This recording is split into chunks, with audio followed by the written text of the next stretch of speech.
और टोंक से खबर आपको बताते हैं, जहां तेज बहाव का नाला पार करते वक्त एक हादसा हो गया।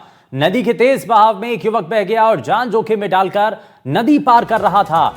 वीडियो सोशल मीडिया पर वायरल हो रहा है। पानी के बहाव क्षेत्र से जान जोखिम में डालकर नदी नाले पार करने से लोग बाज नहीं आ रहे हैं। टोंक जिले के बनेठा पुलिस थाना क्षेत्र में एक बार फिर से आप नाले को पार करने की वजह से जीप, ऑटो और बाइक से पार करते नजर आते हैं और इसी दौरान एक युवक नाला पार करते समय बाइक सहित बह गया, जिसका वीडियो भी सोशल मीडिया पर अब वायरल हो रहा है। इसमें खास बात यह है कि इस मॉनसून सत्र में टोंक जिले में लगभग अभी तक 1115 mm बारिश हो चुकी है, जो कि औसत बारिश का 170% है। वहीं जिले के सभी छोटे बड़े बांध ओवरफ्लो हो रहे हैं।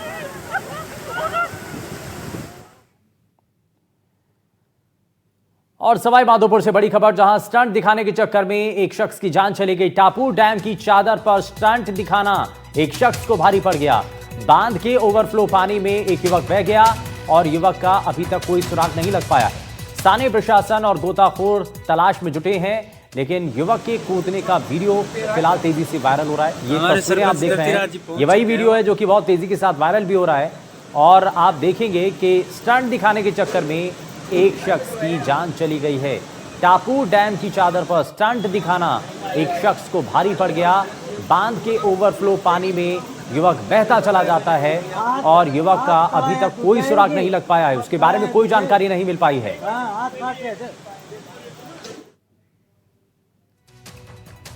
और डूंगरपुर से बड़ी खबर है, जहां तालाब में डूबने से 8 साल के बच्चे की मौत हो गई है। पैर फिसलने से हादसा हुआ, जहां 84 थाना क्षेत्र के आड़ीवाट गांव की घटना बताई जा रही है। और यहां पर कैसे तालाब में डूबने से 8 साल की बच्ची की मौत हो गई, पैर फिसलने की वजह से हादसा हुआ और 84 थाना क्षेत्र के आड़ीवाट गांव की घटना है। तो डूंगरपुर से खबर है, जहां तालाब में डूबने से 8 साल की बच्ची की मौत हो गई। वहीं बीकानेर में एक बार फिर से बारिश ने अपना सितम ढाया है और सबसे ज्यादा प्रभावित हुआ शहर का ऐतिहासिक गिन्नानी इलाका। बारिश थमी जरूर है, लेकिन गिन्नानी में हालात अभी बेहाल है। पूरा क्षेत्र जलमग्न हो चुका है, घरों से बाहर निकलना मुश्किल हो गया और दुकानों के शटर भी बंद है। व्यापार पूरी तरीके से ठप हो चुका है। स्थानीय लोगों का कहना है कि जल निकासी की कोई व्यवस्था नहीं की गई, जिसके चलते पानी दिनों दिन जमा होता जा रहा है। आशंका है कि अगर हालात यूं ही रहे तो रोजमर्रा की जरूरी चीजों की भी भारी किल्लत हो सकती है।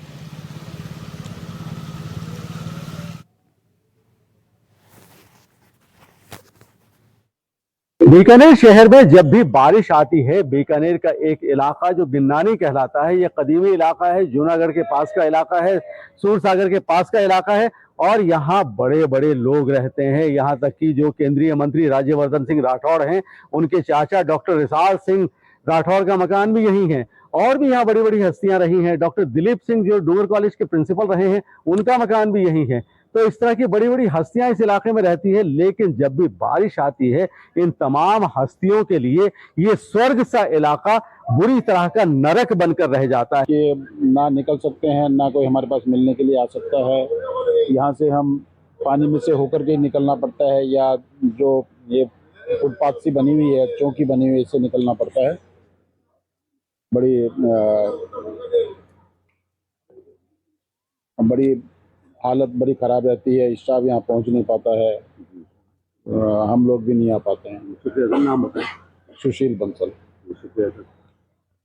हालात ये होती है कि 3-4 रोज तक यहाँ के लोग घर से बाहर नहीं निकल पाते। यहाँ और भी लोग खड़े हुए हैं। अब ये साहब इधर से आए हैं तो बड़ी मुश्किल से यहाँ तक पहुंचे हैं।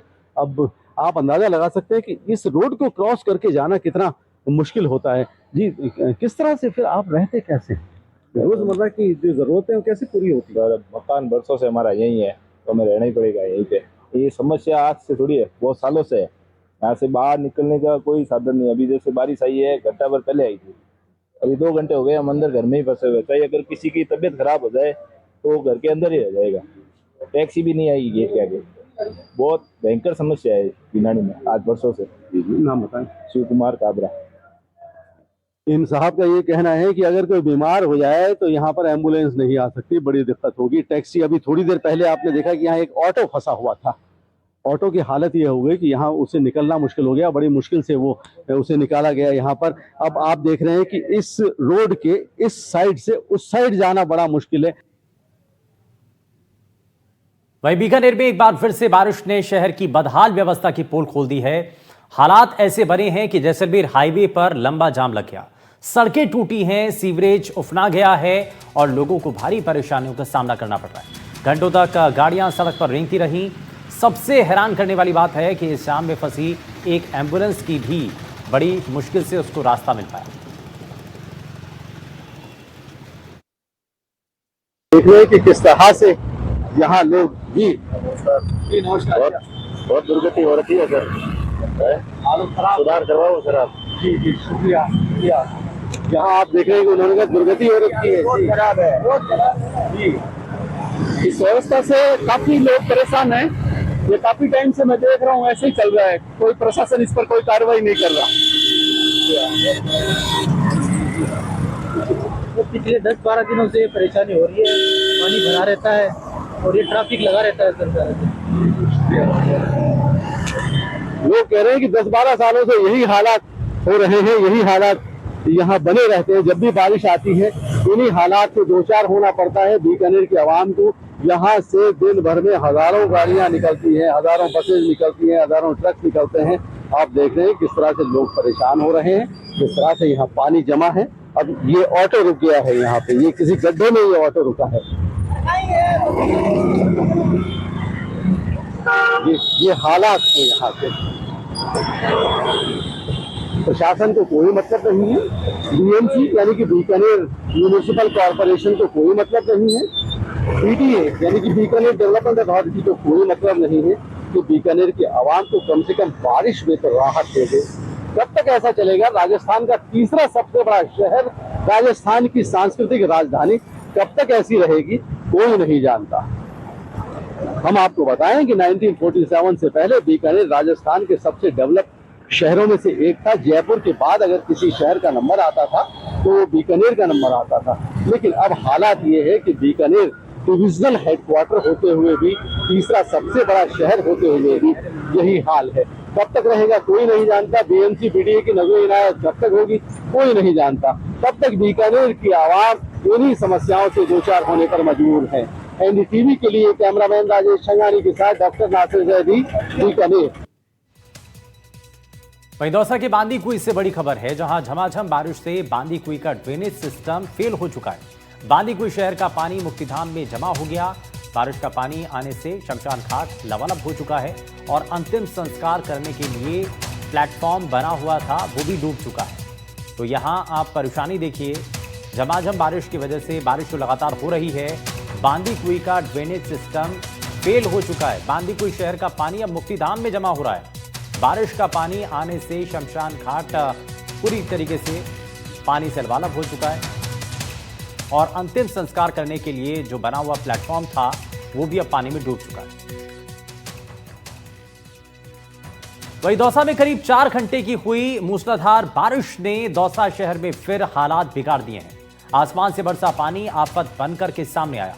दौसा शहर में जगह जगह जलभराव हो रहा है। हरिपुरा बांध ओवरफ्लो होने से, नहर के खोलने से उसके पानी को कम किया गया, जिसके चलते हरिपुरा की पुलिया पर 2 से 3 फीट तक रात को पानी बह रहा है। सिविल लाइन भी पानी में डूबा है। चारों तरफ शहर में पानी ही पानी है।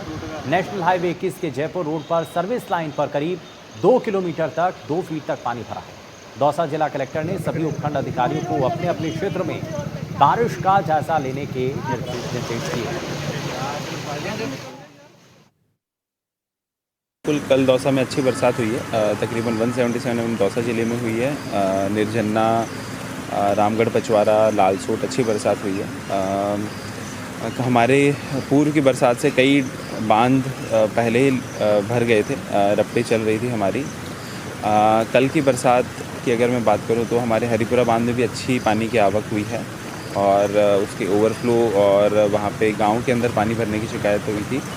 तकरीबन रात को 4 से 5 बजे के आसपास उसकी नहर को भी खोला गया था पानी निकासी के लिए।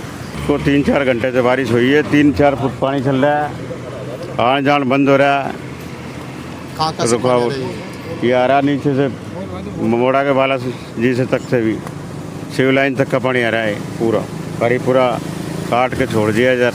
बारिश चालू हुई थी शाम को, उसके बाद में लगातार बारिश कंटिन्यू चालू हो रही है। उसके बाद में हमारे बंदे की 11 फीट का बहाव था, उसके एक्स्ट्रा मतलब 14 फीट के आसपास भर गया। उसके बाद में गांव वालों को खतरा महसूस हुआ था। गांव वालों ने जेसीबी वगैरह लेके 2 जगह से सप्लाई तोड़ी है। कहाँ का पानी आ रहा है? कितने रात को बरसात हुई? ये रात को बरसात हुई है, प्लस सिविल लाइन और सिविल लाइन से ऊपर जो अवध्या नगर है, इधर पावर हाउस है, दौसा का पूरा पानी सिविल लाइन में होगा आ रहा है इधर से ही। और पाली से बड़ी खबर है, जहां भारी बारिश से अब जवाई बांध लबालब हो चुका है। जवाई बांध का फाटक खोलने की अब तैयारी की जा रही है। फाटक खोलने को लेकर समीक्षा बैठक भी हुई है। पश्चिमी राजस्थान का सबसे बड़ा बांध है जवाई बांध, और लगातार हो रही बारिश की वजह से ये जो बांध है वो पूरी तरीके से पानी से भर चुका है। जवाई बांध का फाटक खोलने की अब तैयारी भी हो रही है, यानी कि पानी इतना ज्यादा इस बांध में आ चुका है कि इसके अब गेट खोलने की तैयारी हो रही है। बाकायदा फाटक खोलने को लेकर के समीक्षा बैठक भी हुई है। वहीं पश्चिमी राजस्थान का सबसे बड़ा बांध है जवाई बांध, और ऐसे में इस बांध के अगर गेट खुलते हैं तो निचले इलाकों पर इसका प्रभाव क्या होगा, इस बात को लेकर के भी समीक्षा की जा रही है। सुमेरपुर और शिवगंज प्रशासन की यहाँ जवाई बांध डाक खोलने में बैठक थी, जिसमें सिंचाई विभाग के साथ साथ पुलिस प्रशासन मौजूद रहा। अगर बाई चांस जवाई बांध के फाटक खोले जाते हैं तो उसकी क्या इफेक्ट होंगे, नदी के आसपास के गांवों को अलर्ट कैसे किया जाएगा, उनके गांवों को कैसे रिहेबिलिट करेंगे, इसकी संबंध में पूर्व तैयारी के संबंध में यहाँ बैठक आयोजित की गई थी, जिसमें सभी जो अधिकारी हैं, सभी जो ग्रामीण विकास के, पुलिस प्रशासन, सभी को आपस में निर्देश किया गया है कि जवाई बांध में जो भी इमरजेंसी अगर स्थिति बनती है तो इसका पूर्व प्लान तैयार करके जो अपने फ्लड कंटीजेंसी प्लान में उसके हिसाब से चिन्हित करके लोगों को जागरूक करके उनको रिहेबिलिट किया जाए। वर्तमान में जवाई बांध कितना है और भराव क्षमता से कितना दूर है? आज सुबह का जवाई बांध का ये 57 फीट है